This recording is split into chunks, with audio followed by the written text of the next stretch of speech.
안녕하세요. 공문 읽어주는 낭자 100%입니다. 오늘은 어제에 이어서 2023 교육공무원 인사실무 편람 초등편에서는 이제 2장이고요. 중등편에서는 그게 여기 1장이거든요.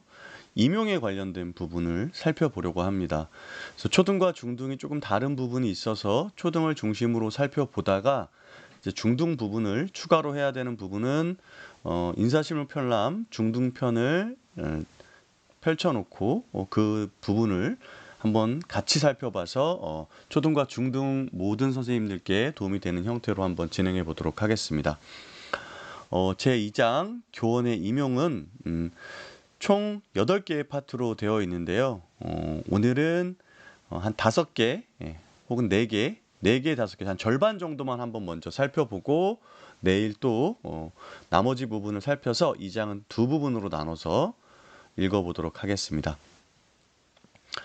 첫 번째가 임용 일반입니다. 공무원의 구분이 나와 있는데요. 국가공무원이란 교육공무원은 경력직 공무원 중 특정직 공무원에 해당이 된다. 이렇게 나와 있습니다. 교육공무원은 특정직 공무원으로서 되어 있고요. 교육공무원의 범위는 교육기관에 근무하는 교원 및 조교, 교육행정기관에 근무하는 장학관 및 장학사, 교육기관, 교육행정기관 또는 교육연구기관에서 근무하는 교육연구관과 교육연구사를 의미합니다. 지방공무원은 지방자치단체의 공무원으로 교육감 소속 교육전문직원은 경력직 공무원 중 특정직 공무원에 해당이 된다. 이렇게 나와 있습니다. 그래서 교사는 국가직 공무원이고요. 장학사, 그러니까 교육전문직은 지방직 공무원입니다. 일반 행정 직원들도 이제 지방 공무원에 해당이 될 것 같습니다. 임용의 정의에 대해서 살펴보겠습니다. 교육 공무원으로서 신분의 발생, 변경, 소멸을 바라는 행정적 명령 행위로 신규 채용, 승진, 승급, 전직, 전보, 겸임, 파견, 강임, 휴직, 복직, 직위해제, 정직, 면직, 해임, 파면과 관련된 부분들을 임용이라고 한다라고 정의가 되어 있고요. 대부분 아는 건데 요 강임 같은 경우에는 현재 직위보다 한 단계 아래 직위로 낮춰서 발령이 나는 경우를 의미한다고 보시면 되겠습니다. 임용의 종류에는 이제 채용이 되는 신분의 발생이 있고요. 채용 이후에 승진, 전보, 휴직 이러한 신분의 변경이 있습니다. 그리고 신분의 소멸에는 당연히 당연퇴직, 명예퇴직, 정년퇴직, 그리고 자기의 희망에 의한 의원면직, 임용권자에 의한 직권면직, 그리고 징계처분인 해임과 파면이 있습니다. 이 부분 뒤에서 아마 자세히 살펴보게 될 것 같습니다. 임용 시기는 임용장이나 임용통지서에 적힌 일자로 임용이 되는 걸로 보고요. 사망으로 인한 면직은 사망한 다음 날에 면직하는 것으로 봅니다. 또 임용일자까지 그 임용장 또는 임용통지서가 임용될 사람에게 도달할 수 있도록 임용이 이루어졌을 때는 발령을 내야 한다라는 거고요. 임용일자를 소급해서 적용할 수는 없는데 이 아래 두 가지 정도는 소급해서 적용합니다. 재직 중에 현저한 공적이 있는 사람이 공무로 인하여 사망하였을 때 사망 전일을 임용일자로 추수하는 경우, 그래서 이제 한 직급을 올려준다거나 할 때 이제 사망 전날에 발령을 내죠. 또 휴직기간 만료일 또는 휴직사유 소멸일을 임용일자로 직권 면직시키는 경우에 이제 나오지 않았지만 예를 들면 휴직 기간이 만료되었거나 휴직 사유가 소멸되었음에도 이제 복직을 하지 않았을 경우에 직권 면직이 가능하잖아요. 그럴 경우에 해당 날짜를 만료일 혹은 사유 소멸일로 한다. 이렇게 이해하시면 될 것 같습니다. 임용의 원칙은 자격, 재교육 성적, 근무 성적, 그 밖에 실제 증명되는 능력에 의하여 진행이 되는 거고요. 교원으로서의 자격을 갖추고 임용을 원하는 모든 사람에게 능력에 따른 균등한 임용의 기회가 보장되어야 한다고 교육공무원법 제10조에 명시하고 있습니다. 채용의 제한, 금품 수수 행위, 시험 문제 유출 및 성적 조작 등 학생 성적 관련 비위 행위나 학생에 대한 신체적 폭력 행위로 인해 파면, 해임, 금고 이상의 형을 선고받은 사람은 교원으로 채용할 수 없음 이렇게 되어 있습니다. 이 외에도 당연한 것들이 나올 텐데요. 결격 사유 한번 살펴보겠습니다. 이 이후에도 결격 사유가 계속해서 나오는데요. 이제 정신적인 문제로 인해서 피성년 후견인, 피안전 후견인 이 두 가지는 좀 비슷한데요. 사물을 볼 수 없어서 다른 사람의 도움을 받아야 된다. 그러니까 정상적인 업무를 볼 수 없는 사람을 이야기하는 거고요. 파산 선고받고 복권되지 아니한 사람, 금고 이상의 실형을 선고받고 형 중이거나 혹은 확정된 후 5년이 지나지 않은 사람, 또 집행유예 기간이 끝날 때부터 2년이 지나지 아니한 사람, 선고유예를 받고 선고유예 기간 중에 있는 사람, 자격이 상실되거나 정지된 사람, 그리고 형법을 어겨서 300만 원 이상의 벌금형을 선고받거나 혹은 형이 확정된 후 2년이 지나지 아니한 사람 등은 이제 공무원의 임용의 결격 사유가 될 수 있습니다. 그리고 다음 아래에 해당하는 범죄를 저지른 사람으로서 100만 원 이상의 벌금형 혹은 그 형이 확정된 후 3년이 지나지 아니한 사람도 공무원으로 임용이 되지 않는데요. 크게 아동 및 청소년과 관련된 성폭력 범죄, 그리고 성인을 대상으로 한 성폭력 범죄, 정보통신망 및 이용 촉진 및 정보보호 등에 관한 법률, 그래서 음란물 또 폭력물을 보유하거나 유포한 혐의, 스토킹 범죄, 그리고 파면이나 해임 처분을 받은 뒤 파면은 5년, 해임은 3년이 지나지 아니한 사람의 경우에는 공무원 임용이 불가하다라고 명시가 되어 있습니다. 또 이제 결격 사유가 제10조에서도 또 지정하고 있는데요. 국가공무원법 제33조의 각 호의 어느 하나에 해당하는 사람, 또 위에서 나온 것처럼 성폭력 범죄, 아동, 청소년 성보호에 관련된 것, 그다음에 성인에 대한 것 위에서 다 언급했던 것들입니다. 그럼 이제 임용시험의 부정행위자도 공무원 임용이 될 수 없는데요. 합격을 했다 하더라도 당해 시험은 정지 무효로 하고 처분이 있는 이후 2년간 이형에 의해 시험에 응시할 수 없습니다. 또 이와 비슷한 법에 의해서 국가공무원 또는 지방공무원 임용시험에 있어서 부정적 행위를 한 시험은 응시 자격이 제한될 수 있습니다. 이외에 공직선거법을 위반한 사람도 임용에 제약을 받게 됩니다.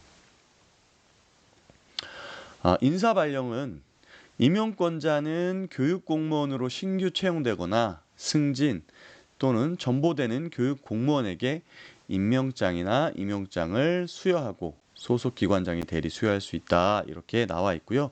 보통 인사발령 통지서를 주는 것으로 임용장을 가름할 수 있습니다. 앞서 말씀드린 다양한 임용과 관련된 이러한 사항들이 발생했을 경우에는 당연히 인사발령 통지서를 교부해야 하고요. 교육공무원에 대한 인사발령 사항을 기록하기 위하여 발령대장을 갖추고 보관해야 한다고 합니다. 전보부터 복직, 겸임, 파견 근무 등의 사유가 발생했을 때는 발령일 또는 사유 발생 7일 이내에 임용권자에게 보고를 해야 된다라고 나와 있었습니다. 아래에 교육공무원 임용의 근거가 나와 있는데요. 한번 살펴보시면 될 것 같습니다. 두 번째 신규 채용 절차를 한번 살펴보도록 하겠습니다.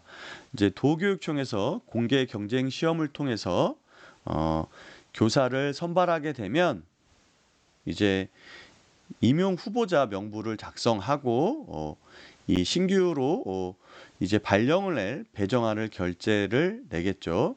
그리고 교육지원청 당위로 신규 교사를 발령을 내면 교육지원청에서는 이 신규 교사가 근무할 학교, 여기서는 임지 지정이라고 나오는데 학교를 지정해서 발령을 냅니다. 그래서 아래 보면 서류 검토, 임지 지정, 임명장 확인 및 전수. 그러니까 선생님을 임지가 지정되면 신규 혹은 이제 교육지원청에 전입을 오는 선생님들을 대상으로 해서 이제 발령을 내야 되는데 여기 신규니까 임명장을 하고 주고요. 그다음 선서, 인사 발령 통지, 임지 지정 보고 및 서류 정비를 합니다. 학교에는 이제 신규 교사가 부임을 하죠. 공문서 접수를 하고 발령대장 나이스 등재를 합니다. 그리고 뭐 취임식 같은 경우에는 일반 교사 같은 경우는 하질 않고 뭐 교장, 교감 선생님 정도 되면 하겠죠. 그리고 교육지원청에서는 임지 지정돼서 발령된 내용을 도교육청에 보고를 하고 관련 내용을 이제 인사기록 카드에 작성을 하고 확인을 하면 됩니다. 신규 채용 교사 구비서류 한번 살펴볼까요? 뭐 인사기록 카드, 최종 학력 증명서, 경력 증명서, 과적 관계 증명서, 채용 신체 검사, 자격증, 호봉 획정표, 사진, 그다음에 군대와 관련된 사항이 있다면 이러한 것들을 증명해야 되겠죠. 신규 채용 교사 임용에 따른 처리 서류 보시면 뭐 이제 인사 발령이 났으니까 내부 결재를 내고 학교장에게 통지하고 교육감에게 보고한다. 위에 앞서서 살펴봤었죠. 그래서 그리고 교육공무원 전력조회 그리고 회보를 하고요. 호봉제 획정을 하고 임명장, 선서문, 발령대장에 기록한다. 이렇게 나와 있습니다. 요거는 신규 교사 임지 지정 이제 교육지원청 내부 결재 서류네요. 그죠? 그래서 교육공무원 신규 교사 임지 지정에서 성명을 쓰고 생년월일, 발령사항을 내면 되겠죠. 그리고 학교에 이렇게 통지를 하고요. 도교육청에는 어떤 학교에 발령을 내는지를 보고하면 될 것 같습니다. 그리고 해당 교사에게는 인사발령 통지서를 주면 되죠. 이게 임명장을 가름할 수 있다라고 얘기를 했습니다. 초등학교 교사 땡땡땡 초등학교 근무를 명한다. 요건 이제 교육장님한테 위임된 사항이니까 교육장님이 이 교육감님을 대신해서 하면 되고요. 이제 임명장을 수여할 때 보통은 이제 지원청에 신규 선생님들 모여서 임명장을 드리잖아요. 그리고 이런 선서를 하죠. 나는 대한민국 공무원으로서 헌법과 법령을 준수하고 국가를 수호하며 국민에 대한 봉사자로서의 임무를 성실히 수행할 것을 엄숙히 선서합니다. 그러고 나면 이제 정말로 학교의 선생님이 되는 거죠. 다음은 보직교사 임용과 관련된 부분 살펴보도록 하겠습니다. 먼저 처리 과정을 보면 학교별로 어떤 보직을 만들 것인지를 결정을 하고 보직교사 배치 기준을 확인하고 보직교사 종류와 업무 분장을 결정을 합니다. 학교의 규모에 따라서 보직교사 수가 달라지기 때문에 그러한 부분들 그리고 학교 교육과정 운영에 맞는 부서들을 결정해서 보직교사를 결정하면 되겠죠. 그리고 임용 대상자를 선정하고요. 그리고 인사기한 결재 임명장을 교부하면 될 것 같습니다. 아마 이때 학교의 인사위원회에서 이런 것들을 심의하겠죠.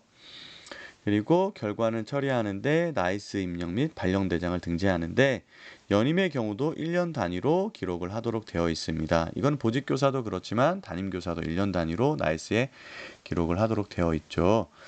지원청에서는 현황을 확인하고 나이스 자료 출력하여 인원을 확인하면 되겠습니다. 임명과 관련된 것이 아니라 임면사항과 관련된 것은 지원청에 보고하지 않아도 됩니다. 처리할 서류를 보시면 인사기한, 그리고 임명장, 발령대장, 나이스 입력을 하시면 될 것 같고요. 유초등 같은 경우에는 11학급 이하에서는 보직교사가 3명이고요.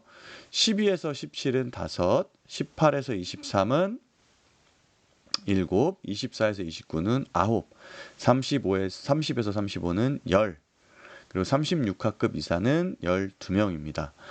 5학급 이하의 분교장에는 1명을 둘 수 있고요. 43학급 이상 학교 중에 복수 교감을 미배치했을 경우에는 플러스 1이 가능하다. 일반적으로는 이제 43학급 이상이면 교감 선생님을 한 명 더 배치를 하죠. 어제 우리가 같이 공부했을 때 5학급 이하거나 100명 미만의 학교에는 이제 교감을 발령하지 않을 수 있다. 발령이 가능한데 그럴 경우에는 교감 선생님께서 수업을 해야 된다라고 이야기를 했었습니다. 그리고 43학급 이상에서는 교감을 한 명 더 발령할 수 있다고 했는데 발령이 안 됐을 경우에는 부장을 보직교사를 한 명 더 발령이 가능하다라는 거죠. 경기도교육청에서는 이제 보직교사를 부장교사로 명명하고 있습니다. 중등도 한번 살펴보면 3에서 5학급은 3명, 6에서 8학급은 4명. 이제 고등학교도 똑같습니다. 그렇죠? 고등학교도 똑같아요. 여기까지는 이렇게 3명, 4명. 근데 9에서 11학급 중학교는 5명인데 지금 고등학교는 9에서 17은 8명으로 동일합니다. 중학교는 두 개로 또 나눴죠. 이렇게 11까지는 5, 12에서 17은 8. 그다음에 18학급 이상은 11명. 요거는 또 고등학교와 동일하죠. 그리고 2학급 이하의 분교장은 1명. 비고를 보시면 43학급 이상 복수교감 미배치교는 플러스 1을 할 수 있다. 이거 초등과 똑같습니다. 그죠? 그 다음에 교감 미배치교도 플러스 1이 가능하고요. 그 다음 실업과를 설치한 고등학교 및 체육고등학교 같은 경우에는 하나가 더 가능하고 체육중학교도 하나가 더 가능하다. 이렇게 나와 있습니다. 학급 수에는 특수학급을 포함한다. 이렇게 나와 있고요. 43학급 이상 복수교감 미배치교 산정 기준은 교원 종원 배정 기준에 따라 특수학급은 제외된다. 이렇게 나와 있습니다.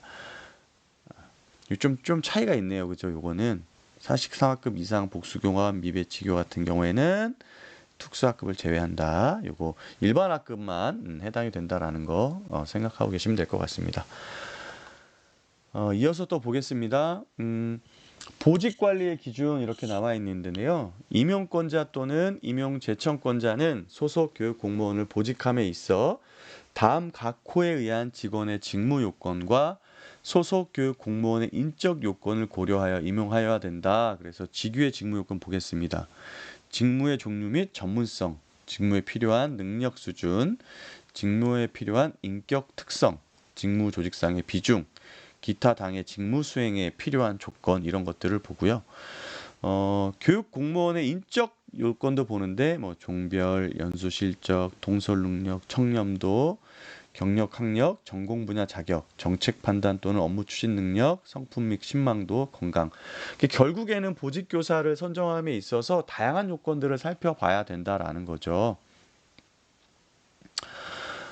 임용권자 또는 임용제청권자는 직무의 곤란성 및 책임도와 소속 교육 공무원의 경력 및 실적에 따라서 능력을 적절히 발전시킬 수 있도록 보직하여야 한다라고 되어 있어요. 사실 이제 교육 조직에서도 이 어떻게 보면 이 경력 관리가 사실은 좀 필요하잖아요. 그래서 이 선생님께서 어떤 부장을 했고 어떤 루트를 거쳐서 경력을 갖고 있는지를 검토를 해서 그에 맞는 경력들을 갖춰 나갈 수 있는 시스템을 사실 학교 단위보다는 지원청 단위에서 만들면 좋겠다는 생각이 좀 듭니다. 세 번째는 국외연수, 국내 위탁교육, 특별 연수를 받았거나 6개월 이상의 연수를 받은 교육 공무원은 특별한 사정이 없는 한 그 연수 내용과 관련한 직위에 보직하여야 한다. 필요하겠죠, 그죠?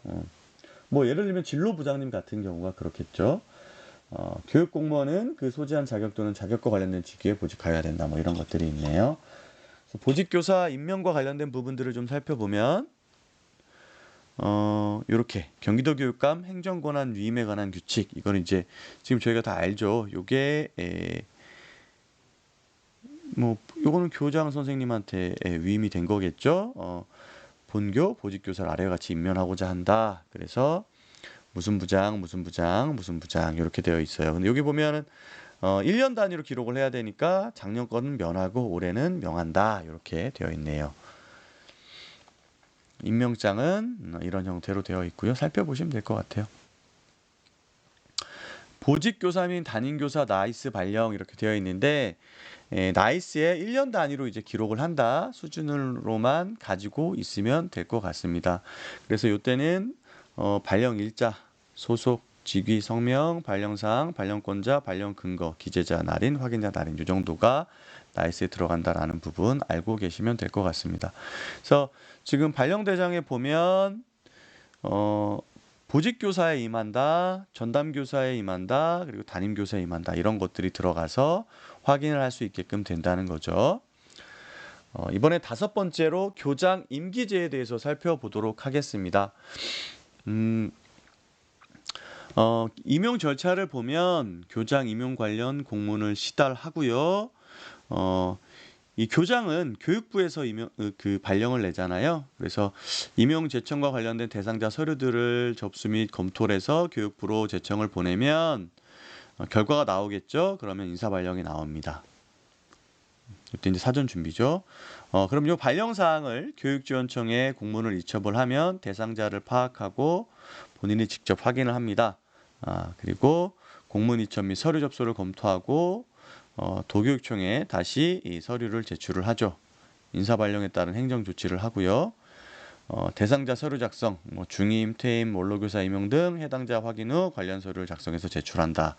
그래서 순서를 좀 살펴보면 도교육청에서 교장과 관련된 공문을 이제 시달을 하면 지원청에서 교장 선생님들한테 관련 내용을 살펴보고 그 다음에 이제 학교에서는 이러한 관련 서류를 이쪽으로 지원청으로 주게 되면 발령을 낸다. 이렇게 이해를 하시면 되겠죠? 교장은 교장의 임용과 관련된 부분을 좀 살펴보겠습니다. 자세히. 교장은 교육부 장관의 제청으로 대통령이 임용한다. 임기는 4년이고요. 한 번 중임이 가능합니다. 그러니까 총 경력은 교장을 8년 할 수 있는 거죠. 4년씩 이제 2번, 한 번 중임이 되니까.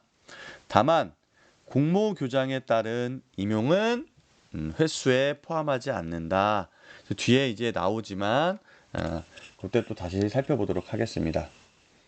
임용권자 또는 임용제청권자는 교장으로 1차 임기를 마친 사람에 대해서는 동법 제47조에 따라서 정년까지 남은 기간이 4년 미만인 경우에는 특별한 결격 사유가 없으면 다시 교장으로 임용하거나 임용제청을 할 수 있다. 그런데 교장의 임기가 학기 중에 끝나는 경우에는 3월에서 8월일 경우에는 8월 31일, 9월에서 1월일 경우에는 2월 말을 임기 만료일로 한다. 이렇게 이해를 하시면 될 것 같습니다. 정년 전에 임기가 끝나는 교장은 교사로 근무할 것을 희망할 수 있는데 수업 담당 능력과 건강 등을 고려하여 교사로 임용할 수 있다라고 되어 있습니다. 이렇게 교사로 임용될 경우에는 대통령령으로 정하는 경우에 따라서 원로 교사로 우대하여야 한다라고 되어 있습니다. 또 동법 제29조 3항에 따라서 공모교장을 제외한 교장은 임기 중에 전보될 수 있으며 교장의 전보는 교육부 장관이 한다라고 되어 있습니다. 또 교장의 재임용, 중임과 관련된 것, 또 교사로 임용에 관련된 세부 사항은 교육부 장관이 정한다. 그래서 교장 관련된 임용은 교육부에서 관할을 하는구나라고 이해를 해주시면 될 것 같습니다. 교장 중임 절차를 살펴보겠습니다. 첫 번째로 인사위원회에서 심의를 합니다. 교육감은 1차 임기가 만료되는 교장에 대하여 인사위원회의 중임 여부의 심의를 요청하고 인사위원회는 다음 사항에 관하여 개인별로 특별한 결격 사유의 유무를 심의하여 정한다. 자, 첫 번째는 교장 임무를 수행할 수 있는 신체, 정신적 건강 상태, 그래서 건강 진단 결과를 확인하면 되고요. 교장으로서의 학교 관리 능력상의 결함의 유무, 학교 경력 실적 등의 자료를 활용할 수 있고 기타 교장의 직무 수행이 곤란한 사유 등을 볼 수 있습니다. 근데 이때 교원의 4대 주요 비위 활동이 포착이 된다면 이제 안 되겠죠. 금품 향수수, 상습 폭행, 성폭행, 성적 조작과 관련해서는 중임 심사에서 바로 제외를 하고요. 이 위에 4번은 당연한 거니까 1, 2, 3에서 부적격 판정할 경우에는 이를 입증할 수 있는 명백하고 타당한 근거를 제시해서 중임을 하지 않을 수 있습니다. 교장 임용 시 금품수수, 인사비위, 학교 운영관리 비위 등으로 징계를 받은 자일 경우 징계 기록 말소 기간 미경과자는 임용 제청에서 배제한다라고 되어 있습니다. 다만 사대비위 관련자는 징계 기록 말소 기간과 관계없이 초임 중임 모두를 배제한다. 2022년 1월 1일부터 음주운전 1회 이상 적발되고 징계 의결 요구 처분을 받은 교원, 교육 전문 직원 등은 이제 당연히 이 배제가 된다라는 거죠.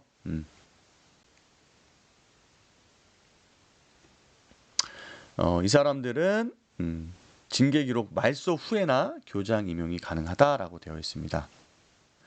그러니까 이게 무슨 얘기냐면 2022년 1월 1일 이후부터는 음주운전으로 징계가 나왔다. 그러면 교장이 될 수 없다는 얘기고요. 요 이전에는 음주운전으로 적발이 되고 징계를 받았지만 징계 기록이 말소가 되면 이후에 교장이 임용 가능하다는 겁니다.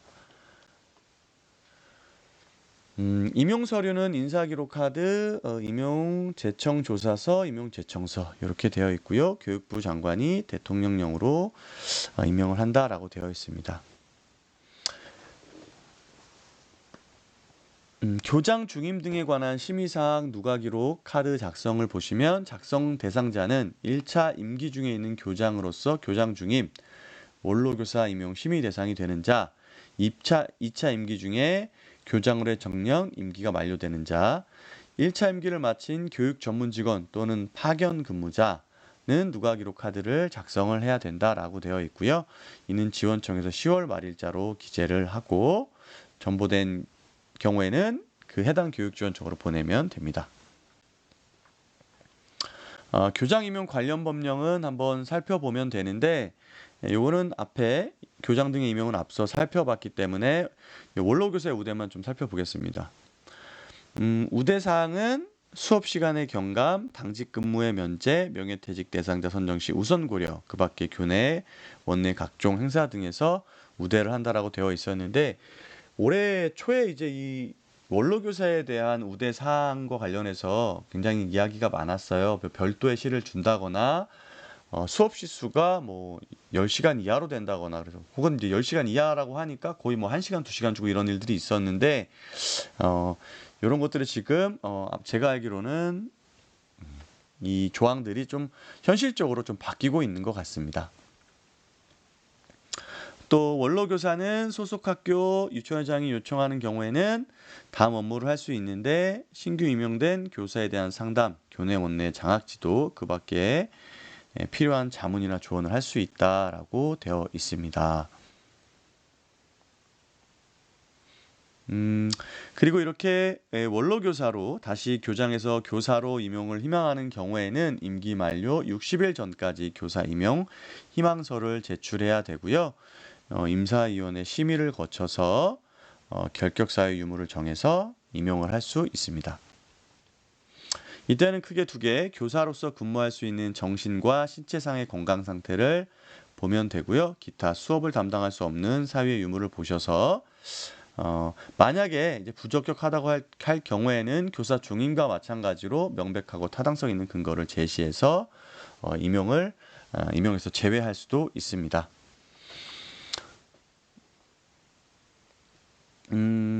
교장의 교육 전문 직원 전직 임용 및 공모 교장 임용 같은 경우에는 반드시 임용 예정 부서를 사전에 알리고 본인의 동의를 얻어야만 교육 전문 직원으로 교장 선임을 발령을 낼 수 있고요.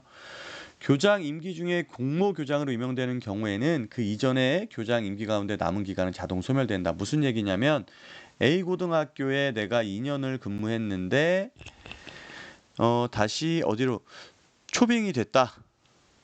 공모로. 그러면 요 자녀 2년은 사라지는 거죠. 그래서 여기서 공모에서 4년을 근무하고 다시 이제 중임을 하시면 되는 거죠. 자, 교장 공모제. 오늘은 교장 공모제까지만 이제 살펴볼 텐데, 실시 대상교는 공립학교 재직 중인 교장의 정년퇴직, 임기 만료 등으로 학교장 후임 발령이 필요한 학교가 실시 대상교고요. 지정 규모는 교장 결원이 발생한 학교 수의 3분의 1에서 3분의 1 범위 내에서 실시 학교를 지정할 수 있습니다. 신청 절차는 교육지원청에서 연수를 하고 학교 구성원의 의견 수렴, 학운위 심의, 지정 신청, 교장 공모학교 지정 추천위원회 심의, 실시학교 지정 통보 순으로 되어 있습니다. 유형별 자격 요건을 보면 초빙형이 있는데요. 이거는 교장 자격 소지자를 대상으로 해서 이제 교장 공모를 하는 경우입니다. 교장 자격 소지자를 대상으로 해서. 그리고 이제 내부형은 두 가지로 나누는데, 첫 번째가 교장 자격 소지자를 대상으로 하는 경우에 있고, 두 번째는 초중등 교육 경력 15년 이상인 교육 공무원 또는 사립학교 교원인데, 중요한 거는 교장 자격증 미소지자죠. 그래서 내부형의 50% 범위 내에서 교장 자격증 미소지자 공모 가능 학교로 적용 가능한 학교를 대상으로 하는데, 보면 초빙형 같은 경우는 일반 학교 됐었잖아요. 근데 내부형은 자율학교, 자율형 공립고가 해당이 됩니다. 개방형은 여기도 두 가지인데, 교장 자격 소지자를 대상으로 하는 경우가 있고요. 두 번째로는 해당 학교 교육과정과 관련된 기관 또는 단체에서 3년 이상 종사한 경력이 있는 교장 자격 미소지자가 해당이 됩니다. 그래서 교장 자격증 소지 유무 관계없이 공모가 가능하다. 그리고 대상 학교를 보면 자율학교 지정된 특성화 중고 특목고 예체능계고에 해당이 된다. 결국에는 그 학교의 특성이 맞는 전문적인 경험이 있는 교장 선생님을 임용하고자 할 때 이런 방법을 사용한다라고 볼 수가 있겠죠. 심사는 1차는 학교에서 하고 2차는 교육청에서 심사를 합니다. 그래서 공모교장 심사위원회에서 학교 운영의 주관으로 해당 대상자들을 선정을 하고요.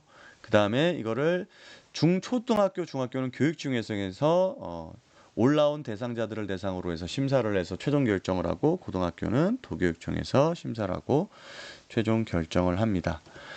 그래서 학교에서 추천을 할 때는 이제 운영위원회를 중심으로, 학교 운영위원회를 중심으로 공모교장 심사위원회를 하고요. 학교 경영계획 설명회에서는 학부모, 교직원, 또 요즘은 이제 학생들도 참여를 하게 하죠. 그죠? 그래서 3배수를 추천을 교육지원청에서 하면 이 3배수 중에서 한 명을 교육지원청에서 합니다.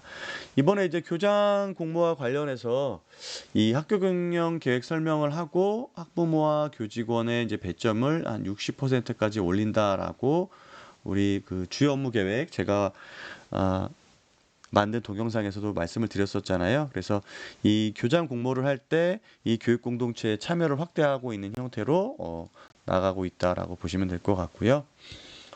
공모교장의 임용권은 이제 국립학교는 교육부 장관, 공립학교 중 국립대학 부설학교는 대학의 장, 공립학교는 교육감에게 있다라고 알고 계시면 될 것 같고요.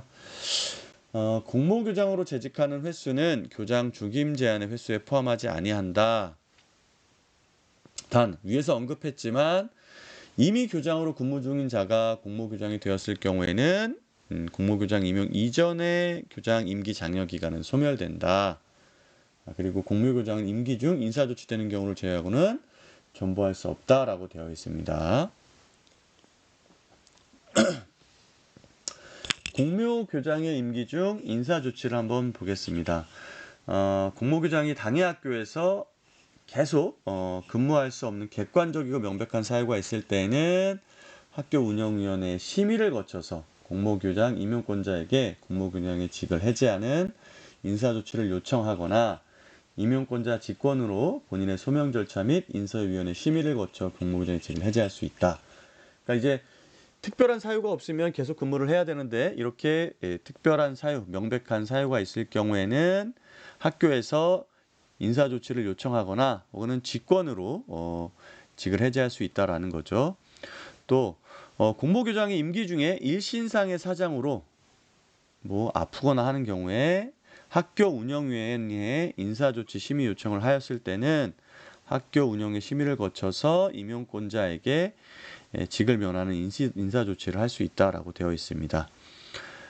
공모교장 임명된 자는 이제 전직할 수 없죠. 임기 동안은. 그리고 재임 중 해제된 교장에 대한 사후 처리는 이제 뭐 당연퇴직, 직권면직, 명예퇴직, 징계 면직되는 자는 별도의 신분조장 조치는 없고요. 의원 면직되는 경우에는 임기 만료 후 사후 처리와 동일하게 처리를 하면 됩니다. 교장의 권리, 뭐 면직이나 징계로 직무를 수행할 수 없는 상황이 발생할 경우에 당연히 이제 교육감이 공모제 적용 취소 조치를 할 수 있습니다.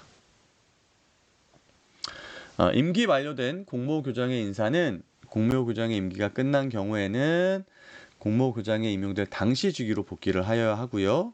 다만 공모교장 임용 당시 교감 경력이 있는 교육 전문직은 공모교장 평가 결과 등에 따라 교장 임용 심사위원회 심사를 거쳐 교장으로 승진 임용할 수 있습니다. 만약에 교장 자격이 없는 분이 공모교장으로 선발이 돼서 공모교장을 이제 근무를 하시면 마쳤을 경우엔 교사로 다시 전직을 다시 복귀를 하셔야 되는 거죠. 자, 교장 중임을 마치고 공모교장으로 임용된 후 정년 전에 교장 임기가 만료된 경우에는 교장으로 임용될 수 없으면 뭐 당연한 거죠. 교원이 교사로 근무할 것을 희망하는 경우 원로교사로 임용될 수는 있다라고 되어 있습니다. 공모교장의 평가는 임용교관 중 2회 평가를 하는데요. 중과평가는 2년차 때 18, 24개월이니까 2년차 2학기에 하는 거고요. 4년차 때는 마찬가지로 2학기에 하면 되겠습니다. 단 임기가 3년 미만으로 임용된 교장은 1회만 실시할 수 있다라고 나와 있네요. 이 평가를 할 때는 직무 수행 능력, 성과, 적격성 등을 함께 평가해야 되고요. 공모교장의 중간 최종 평가는 별도의 계획에 의해서 실시를 할 수 있습니다. 오늘은 여기까지 한번 살펴보고요. 6 전직 정보부터는 다음 시간에 다시 한번 함께 공부해 보도록 하겠습니다.